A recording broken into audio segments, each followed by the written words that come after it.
আলহামদুলিল্লাহ ওয়াসসালাতু ওয়াসসালামু আলা রাসূলিল্লাহ। কালকে আমরা কোন পর্যন্ত পড়ছিলাম?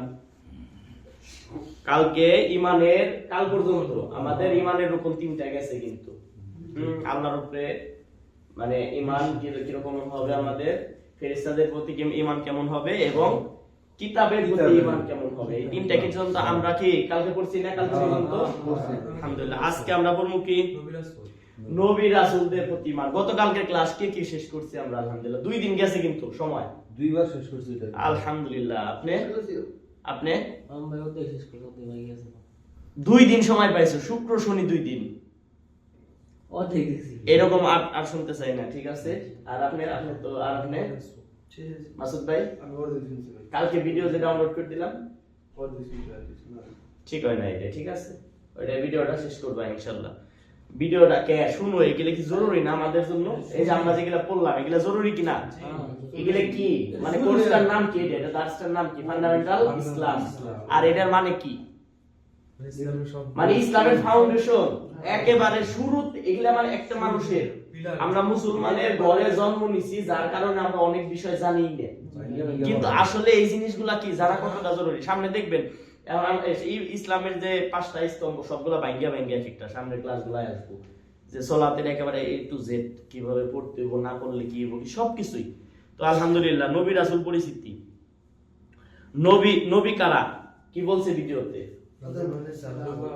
যাদের উপরে আল্লাহ সুবহানাহু ওয়া তাআলা ওহী নাযিল করেন তারা হলো নবী। মানে কি? নাবা মানে সংবাদ। নবী মানে যাদের উপরে সংবাদ মানে প্রেরণ করা হয়। তারপরে আর রাসূল কারা? রাসূল যাদের মাধ্যমে রাসূল আর নবী শব্দ কাছাকাছি, এরকম এরসেল এখানে আমরা ব্যবহার করি না। আরবি শব্দ রিসালা ব্যবহার করে না, মানে মেসেজ, মেসেঞ্জার। নবী আসলে এখানে পার্থক্যটা উস্তাদে কি বলছে, অনেকটা এভাবে বলছে না যে নবী সাধারণত ওই জাতির উপরে আগের রাসূলের দাওয়াত ওইটাই তিনি দিত, আর রাসূল যিনি তিনি তার উপরে নতুন ওহী নাযিল হইতো, তাই বলছে কিনা? তো নবী রাসূলের পার্থক্য এটাও, কিন্তু মোট কথা সব নবী রাসূল না, কিন্তু সব রাসূল নবী। মোটা দাগে এইটাই বুঝবো আমরা। আর রাসূলদের সংখ্যার কথা কি বলছে? 25 জন আছে কোরআনে। কোরআনে কয়জন কিতাব আছে? 25 জন। কিন্তু দুর্বল একটা হাদিসে আছে 1,28,000 আর 1,40,000 বলছে। যাই হোক 1,40,000 আর একটা 2,40,000 কথিত, এটা কোনো এরকম কোনো হাদিস নাই। মোট কথা আল্লাহ সুবহানাহু ওয়া তাআলা এখানে বলছে আমি মানে অনেক নবী রাসূল, মানে অনেক এমন নবী রাসূলদের কথা বলছি যেগুলা কি হয় নাই, উল্লেখ করা হয় নাই। উল্লেখ করা হয়েছে 25 জন নবীর নাম। এখানে অনেকগুলা নবীর নাম আছে, নামগুলা কিন্তু বলছে, ঠিক আছে? আমরা মোটামুটি একটা ধারণা নিতে পারি এগুলা থেকে, যে 25 জন, এই যে আদম আলাইহিস সালাম, নূহ আলাইহিস সালাম, ইব্রাহিম আলাইহিস সালাম, হুদ আলাইহিস সালাম, সালেহ আলাইহিস সালাম, ইব্রাহিম আলাইহিস সালাম, ইসমাঈল আলাইহিস সালাম, ইসহাক আলাইহিস সালাম, ইয়াকুব আলাইহিস সালাম, ইউসুফ আলাইহিস সালাম, লূত আলাইহিস সালাম, শুআয়ব আলাইহিস সালাম, ইউনূস আলাইহিস সালাম, মূসা আলাইহিস সালাম, হারুন আলাইহিস সালাম, ইলিয়াস আলাইহিস সালাম, জাকারিয়া আলাইহিস সালাম, ইয়াহয়া আলাইহিস সালাম, আল ইয়াসা, আল যুলকিফল, দাউদ আলাইহিস সালাম, সুলাইমান আলাইহিস সালাম, আইয়ুব আলাইহিস সালাম, ঈসা আলাইহিস সালাম এবং সর্বশেষ আমাদের নবী মুহাম্মদ সাল্লাল্লাহু আলাইহি ওয়াসাল্লাম। নবী রাসূলদের একটাই দাওয়াত ছিল। কি দাওয়াত ছিল? একটাই, এক আল্লাহর ইবাদত করা, ইসলামের প্রতি আহ্বান করা। প্রত্যেকটা নবীর দাওয়াত একটাই ছিল যে তোমরা আল্লাহ ছাড়া এক আল্লাহর ইবাদত করো এবং তাগুতকে বর্জন করো। সর্বশেষ নবী মুহাম্মদ সাল্লাল্লাহু আলাইহি ওয়াসাল্লাম তো জানলামই আমরা। তো তার জীবনীটা আমরা সবাই সিরাতটা পড়ার চেষ্টা করব, ঠিক আছে? সিরাতের ভিডিওগুলো এটা না পড়লে জীবনে একবার পড়া দরকারি। কি লিখে পড়বো আমরা? রাসূল সাল্লাল্লাহু আলাইহি ওয়াসাল্লামের সিরাত আমরা কি লিখে পড়বো? সিরাতের কথা বলছে একবার হইলে পড়বো কি লিখে, সেটাই যে পিছনে আছে, নিচে আরো আছে। কিসের জন্য আমরা পড়বো শুধু এইটুকু মনে রাখেন, সিরাত পড়া কিসের জন্য জরুরি? নবী সাল্লাল্লাহু আলাইহি ওয়াসাল্লামকে সর্বাধিক ভালোবাসা ঈমানের দাবি। তোমাদের মধ্যে কোনো ব্যক্তি ততক্ষণ পর্যন্ত মুমিন হতে পারবে না যতক্ষণ পর্যন্ত না তার পিতা মাতা, সন্তান সন্ততি এবং সকল মানুষ থেকে কেরা প্রিয় হইব। আমাদের রাসূল সাল্লাল্লাহু আলাইহি ওয়াসাল্লাম এমন কি আমাদের সন্তান, আমাদের পরিবার, আমাদের বাবা মা, যারা আরো আপন আছে তাদের সবাই থেকে বেশি ভালোবাসতে হবে। তো যারে ভালোবাসবো তারে না চিনলে কেমনে ভালোবাসবেন আপনি আমি কেমনে চিনবো? তার যদি না চিনি তাহলে আমরা ভালোবাসবো কেমনে? এটা তো বুখারীর হাদিস, কোন সন্দেহ আছে বুখারীর হাদিসে? অনেক নায়ক সেলিব্রিটি নাম আমরা জানি, কিন্তু তো দেখেন কত রকম কত কিছু দুনিয়ায় কত কিছু আছে যেটা আমরা না জানি। কি আপনি বলবেন কি আমরা গুম? হ্যাঁ, দুনিয়া সব মনে হয় জানি, সর্ব দুনিয়ার খবর আমাকে মাথার মধ্যে আছে, শুধুমাত্র নাই কে? যারা সব আওয়াজ রে ভাই, এনে বসো এসে কে? তাহলে জানা জরুরি। কিসের জন্য জানা জরুরি? এখানে কি বলছে যে নবী সাল্লাল্লাহু আলাইহি ওয়াসাল্লামকে কি করতে হইব? বলেন সর্বাধিক ভালোবাসতে হইব। কাদের থেকে? এমনকি আমার সন্তান, আমার পিতা মাতা, তাদের থেকেও বেশি ভালোবাসতে হইব। নবী রাসূলগণের কি কোনো পাপ ছিল, কোনো গুনাহ ছিল? নবী রাসূলগণ কি নিষ্পাপ? কি আমিন? নিষ্পাপ। নবী রাসূলগণ কি ছিল? নিষ্পাপ। নবী রাসূলগণ ছিল নিষ্পাপ। মুজিজা ও কারামত বলতে কি বোঝাইছে? কতটুকু মনে আছে? নবী রাসূলগণের পক্ষ থেকে একাধিক কারামত ইয়া মুজিজা, নবী রাসূলগণের ভিতর থেকে যেটা হইছে ওটা হলো মুজিজা। বলছে না উস্তাদে যে নবী রাসূলগণের উপরে যেগুলা প্রেরণ হইছে ওটা হলো মুজিজা। আর কারামত কোনটা? কারামত হইলো আল্লাহর স্পেশাল যে বান্দাগুলা, যেমন মরিয়ম আলাইহিস সালামের উদাহরণ দিচ্ছে যে মরিয়ম আলাইহিস সালামের উপরে কারামত প্রকাশিত হয়েছে কি? অসময়ের ফল না। ঈসা আলাইহিস সালামের উপরে তো মুজিজা কি? মাটি দিয়ে পাখির আকৃতি দিয়ে হাইরে ফুক দিলে পারে উইড়ে যেত। আমাদের রাসূল সাল্লাল্লাহু আলাইহি ওয়াসাল্লাম তার বাপ ছিল না, এটা মুজিজা ছিল। আরো অনেক মুজিজার কথা বলা হয়েছে যে কি আমাদের রাসূল সাল্লাল্লাহু আলাইহি ওয়াসাল্লামের উপরে সবচেয়ে বড় মুজিজা কি? কোরআন। যেটা আজ পর্যন্ত কি আজ পর্যন্ত এই কোরআনের ভিতরে কোনো ভুল ভেদ ধরতে পারছে কেউ? ধরতে পারে নাই। দিল্লিকে আমরা তো বুঝি না এই জন্য কোরআনের এমন কি একটা শব্দ না একটা হরফ, একটা হরকত মুজিজা।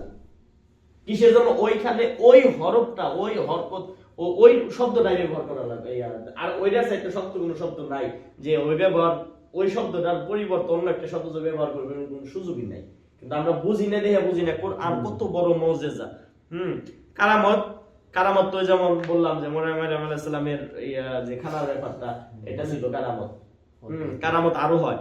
এখানে আরেকটা জিনিস কথা কিন্তু উস্তাদ কিন্তু ভালোভাবে বলছে, আমাদের যেটা একেবারে মাথার মধ্যে গাইতে রাখা উচিত। কারামতের নামে আমরা সমাজে যেগুলা শুনি যে বাঘ তারায়া দেয়, এইটা তারায়া দেয়, ওইটা তারায়া দেয়, এইটা করে। পীর মুরিদ, বিশেষ করে পীরেরা কিন্তু কেরামত বেশি দেখায় বাংলাদেশে। কয়না কেরামত দেখাইছে পীর। কেরামত ঘোষণা দিয়ে দেখানোর কোনো জিনিস না, এটা কেরামত সংগঠিত হয়ে যায়। আল্লাহ সুবহানাহু ওয়া তাআলা দেখায় দেয়, আল্লাহ সম্মানিত করে কিছু বান্দারে। ওখান থেকে কেরামত কি করে? কেরামত দেখায়, হয়ে যায়। যারা শরীয়তের বাইরে চলে তাদের কাছ থেকে কোনো কেরামত যদি দেখা যায়, ওইটা বুঝতে হবে কোন শয়তানি করছে, জিন দিয়ে কুফরি করছে। কিলে কত শরীয়তের বাইরে, ও তো বিদআত করে, ওর ভিতরে কি কেরামত দেখায় আল্লাহ সুবহানাহু ওয়া তাআলা? বিভিন্ন ইয়ের কথা কইছে। কেরামত দেখলে তার পিছে ছুটার কোনো সুযোগ নাই।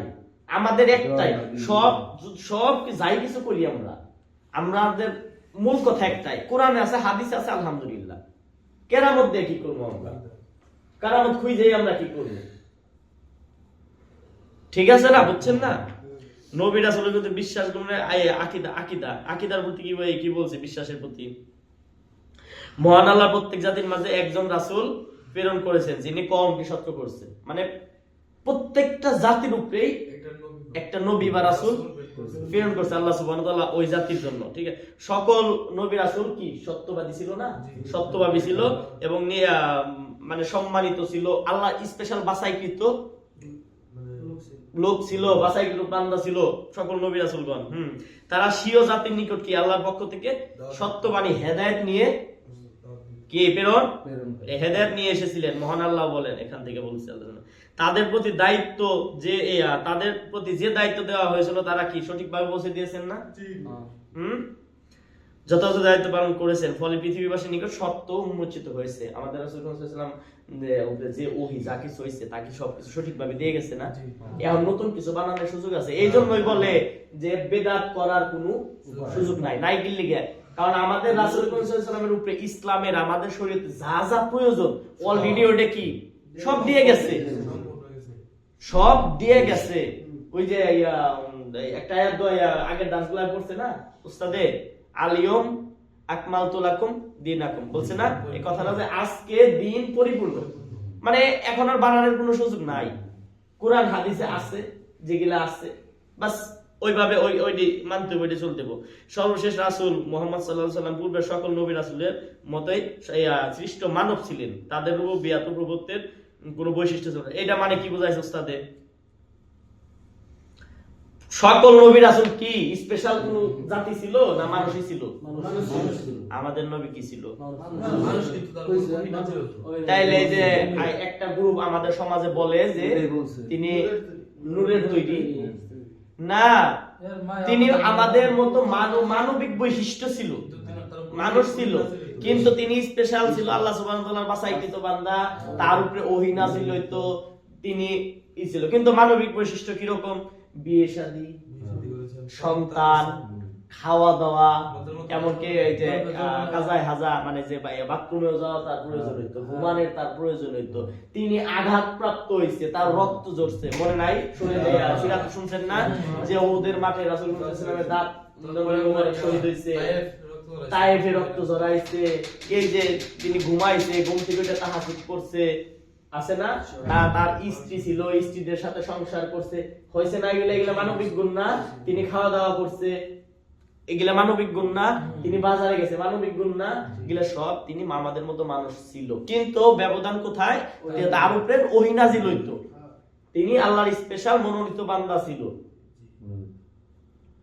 তারপরে 6 নম্বর সৃষ্টিগতভাবে মানুষ হলো তারা মানুষের, তারা ছিল মানুষের মধ্যে মানুষের চাইতে শ্রেষ্ঠ, সৃষ্টিগত মানুষ ছিল তারা, কিন্তু তারা আল্লাহর ওই যেটা বললাম আল্লাহর স্পেশাল বান্দা। দিনের পথে অটল অবিচল ছিলেন এবং তাদের জন্য তারা দিনের জন্য কি কষ্ট, মানে অনেক কষ্ট স্বীকার করছে। দুনিয়ায় আমাদের জীবনে একটা আয়াতের কথা বলছে কিন্তু উস্তাদ, সূরা মুমিনুনের একটা আয়াতের ভিতরেই একেবারে আমাদের দুনিয়ার প্রত্যেকটা স্টেপ এদের ভিতরে আছে। কি আমরা তিনি তোমাদেরকে সৃষ্টি করেছেন কি মাটি হতে, বলছে না? একটা আয়াতের ভিত্তি সৃষ্টি করেছেন, তিনি তোমাদেরকে মাটি হতে সৃষ্টি করেছেন, পরে শুক্রাণু থেকে, তারপর জমাট বাঁধা রক্ত হতে, তারপর তোমাদেরকে মায়ের গর্ভ থেকে, তারপর শিশু রূপে বের করেন, তারপর তোমরা যৌবন প্রাপ্ত হও, তারপর উপনীত হও বার্ধক্যে, তোমাদের মধ্যে কারো কারো আগেই মৃত্যু ঘটান, এই জন্যই যে তোমরা নির্ধারিত কাল প্রাপ্ত হও এবং যাতে তোমরা অনুধাবন করতে পারো। সূরা মুমিনুন 67 নম্বর আয়াত। দেখছেন একটা আয়াতের ভিতরে এটা একটা মুজিজা। এই যে বললাম যে কোরআন আমরা জানি না, দেখে বুঝতে পারি না, যে 1400 বছর আগে বইলা দিছে আমরা কিভাবে আসছি। এখন কিন্তু ডক্টরি বিজ্ঞান বাইর করে যে কিভাবে আগে কি থাকে, আগে মাটির থেকে বাপের ইতে যায়, বাপের থেকে যায় মায়ের ইতে শুক্রাণু রূপে, একটা সামান্য একটা মানে যে যারা বোঝাও যায় না, ওটা খালি চোখে দেখার সুযোগ নাই এরকম। এরপরে জমাট বাঁধা রক্ত, এরপরে মানে মাংস পিণ্ড, এরপরে শিশু, তারপরে যৌবন, কেউ আগেও মারা যায়, কেউ তার বয়স পরিপূর্ণ করে। আল্লাহ সুবহানাহু ওয়া তাআলা যে এটা সিরিয়াল, একবার সিরিয়াল অনুযায়ী এখানে মৃত্যু যখন আসবে, আমাদের প্রত্যেকের মৃত্যু যখন আসবে, এখানে কি বলছে ওস্তাদে? আমাদের প্রত্যেকের জীবন মৃত্যু এক অনিবার্য সত্য, মহান আল্লাহর নিকট আমাদের সবারই কি ফিরত যাইতে হবে না? রাসূল সাল্লাল্লাহু আলাইহি ওয়াসাল্লাম বলে তোমরা বেশি বেশি মৃত্যুর কথা কি বলতাছে, কি করতে হবে, আমাদের কি করণীয়? বেশি বেশি মৃত্যুর কথা স্মরণ করা। এটা রাসূল সাল্লাল্লাহু আলাইহি ওয়াসাল্লাম বলছে, সূরাতে তিরমিজির হাদিস। এছাড়া কোরআন হাদিসের অসংখ্য আয়াতে মৃত্যুর কথা আছে, বাস্তবতা সমস্ত দুনিয়ার ব্যাপারে সতর্ক করা হয়েছে। মৃত্যুর সময় যখন আসবে এক মুহূর্ত আগে পরে হবে না, আগে পরে আসবে না। কবরের জীবনের কথা কি বলছে? একজন মানুষের মৃত্যুর পরবর্তী জীবন সেটাকে বারজাখের জীবন বলে। কবরের জীবন আছে না? এক ক্যাটাগরির মানুষ কিন্তু পৃথিবীতে আছে যারা খাওয়া দাওয়া ফুর্তি করো, দুনিয়াটা মস্ত বড়, কবরের জীবনে বিশ্বাস করে না, যেটা তখনও ছিল রাসূল সাল্লাল্লাহু আলাইহি ওয়াসাল্লামের পরে, যে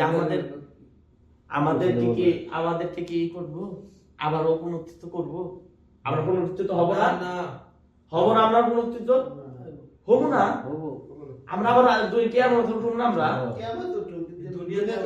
দুনিয়ায় না পুনরুত্থিত করা হবে। কবরে আমাদের বারজাখী জীবন আছে এবং কিয়ামতের মাঠে কি বিচার আচার আছে না মাঝে? দুনিয়াটা কি পরীক্ষা কেন্দ্র না? আমরা যা কিছু করি, এই যে আমরা সবাই ঘুমাইতেছে, আমরা শীতের মধ্যে বসে দিচ্ছি, এটা কি আমাদের এই আছে না, রেজাল্ট আছে না? কাউন্ট করেন না? যদি 48 মিনিট করে প্রতিদিন ব্যয় করতেছি আমরা, এই সময়টা ওই যে বাতাসের মধ্যে দাঁড়ায় থাকবো এখন ঠান্ডার মধ্যে, কিন্তু এখানে মানে এই সময়টা এইভাবে ব্যয় করাটা ভালো লাগতেছে না কি? ভালো লাগতেছে না। তে কি বুঝলাম তাইলে আমরা এখানে? কবরের জীবন। তারপরে এরপরের ধাপ, কুফফারদের প্রতি আল্লাহর প্রশ্ন। অবিশ্বাসীদের কি প্রশ্ন ছিল?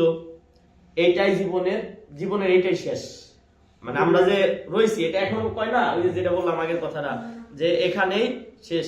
কিয়ামত পরিস্থিতিতে কি বলছে উস্তাদে? কিয়ামত ছোট বড় আলামত সম্বন্ধে বলছে না?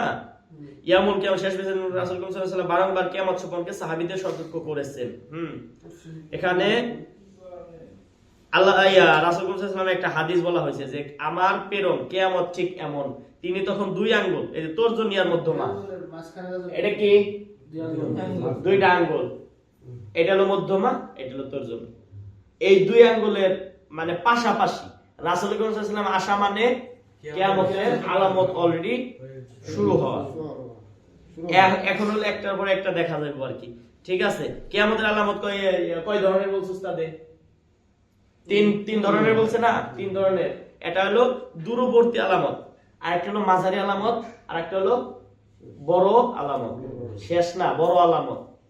বড় আলামত গুলো এই সামনে আসবে লিস্ট গুলো। এই যে দূরবর্তী আলামত বলতে কি ইতিমধ্যে প্রকাশিত হয়েছে, কিরকম? রাসূল সাল্লাল্লাহু আলাইহি ওয়াসাল্লাম যেমন দুনিয়ায় এসেছে, এটাও একটা কিয়ামতের আলামত। মানে সর্বশেষ রাসূল, এখন আর কোন রাসূল আসবে? কোন নবী আসবে? আগে তো অসংখ্য নবী রাসূল আসছে, কিন্তু নতুন করে আর কোন নবী রাসূল আসবে না। আর কি? আর যেমন চাঁদ বিদীর্ণ হওয়া, এটাও একটা কিয়ামতের আলামত। চাঁদ বিদীর্ণ হয়েছিল কিনা? হয়েছিল। চাঁদ বিদীর্ণ কখন হয়েছিল? রাসূল সাল্লাল্লাহু আলাইহি ওয়াসাল্লামের ওই মুজিজা দেখতে চাইছিল কুফফাররা, মক্কার কুফফাররা, তখন চাঁদ বিদীর্ণ করে তিনি দেখাইছেন। তারপরে হিজাজের ভূমি হতে আগুন বের হওয়া, এগুলা দূরবর্তী আলামত। মাঝারি আলামত বলতে কি বুঝাইছে? মনিব জন্ম দেয়। ওই যে আগের হাদিসটা আমরা পড়ছি যে দাসী তার মনিবকে জন্ম দিবে, মানে একটা সময় আসবো যে কে কার সন্তান কে, এরকম ব্যাখ্যা দিয়েছে না ওস্তাদে, যে দাসী তার মনিব জন্ম দিবে। 30 জন ভণ্ড নবী প্রকাশিত হবে। 30 জন ভণ্ড নবী, অনেক হয়েছে। আর অশ্লীলতা, মদ, জুয়া বৃদ্ধি পাওয়া। আল্লাহু আকবার। দেখছেন এখন কি অবস্থা? অশ্লীলতা, মদ, জুয়া কি পরিমাণ বাড়ছে এখন। এটা হলো মাঝারি এলাকায়। দেখেন আমাদের সমাজে আমাদের বাচ্চা কাচ্চা নিয়ে আমরা টেনশন থাকি, সবসময় ভয়ে থাকি। কি ভয়ে থাকি? মদ, জুয়া, গাঁজা, অশ্লীলতা, গান বাজনা, এগুলা কিয়ামতের মাঝারি আলামতের একটা। আর কিয়ামতের বড় আলামতের ব্যাপারে বলা হয়েছে যে যখন পড়তে থাকবো, এটাই আমরা শেষ করবো। বড় আলামত ইমাম মাহদীর আগমন। খেয়াল করেন, ইমাম মাহদীর আগমন, দাজ্জালের আবির্ভাব, ঈসা আলাইহিস সালামের অবতরণ, ইয়াজুজ মাজুজের আত্মপ্রকাশ, কাবা ধ্বংস, মানে কাবা ঘর ধ্বংস হইব, তার মধ্যস্থতে অলংকার সমূহ লুট হয়ে যাইব, ধোঁয়ায় আচ্ছন্ন হওয়া, কুরআন উঠে যাবে, এই কুরআন থাকবে না, উঠে যাবে। পশ্চিম দিক থেকে সূর্য ওঠা, দাব্বাতুল আরদ, বিচিত্র এক প্রাণীর আত্মপ্রকাশ। বিশাল আগুন যা ইয়েমেন থেকে বের হয়ে মানুষকে হাসরের দিকে একত্রিত করবে। আচ্ছা, এই পর্যন্তই আমরা থাকি আজকে সময় নাই। সুবহানাকাল্লাহুম্মা ওয়া বিহামদিকা।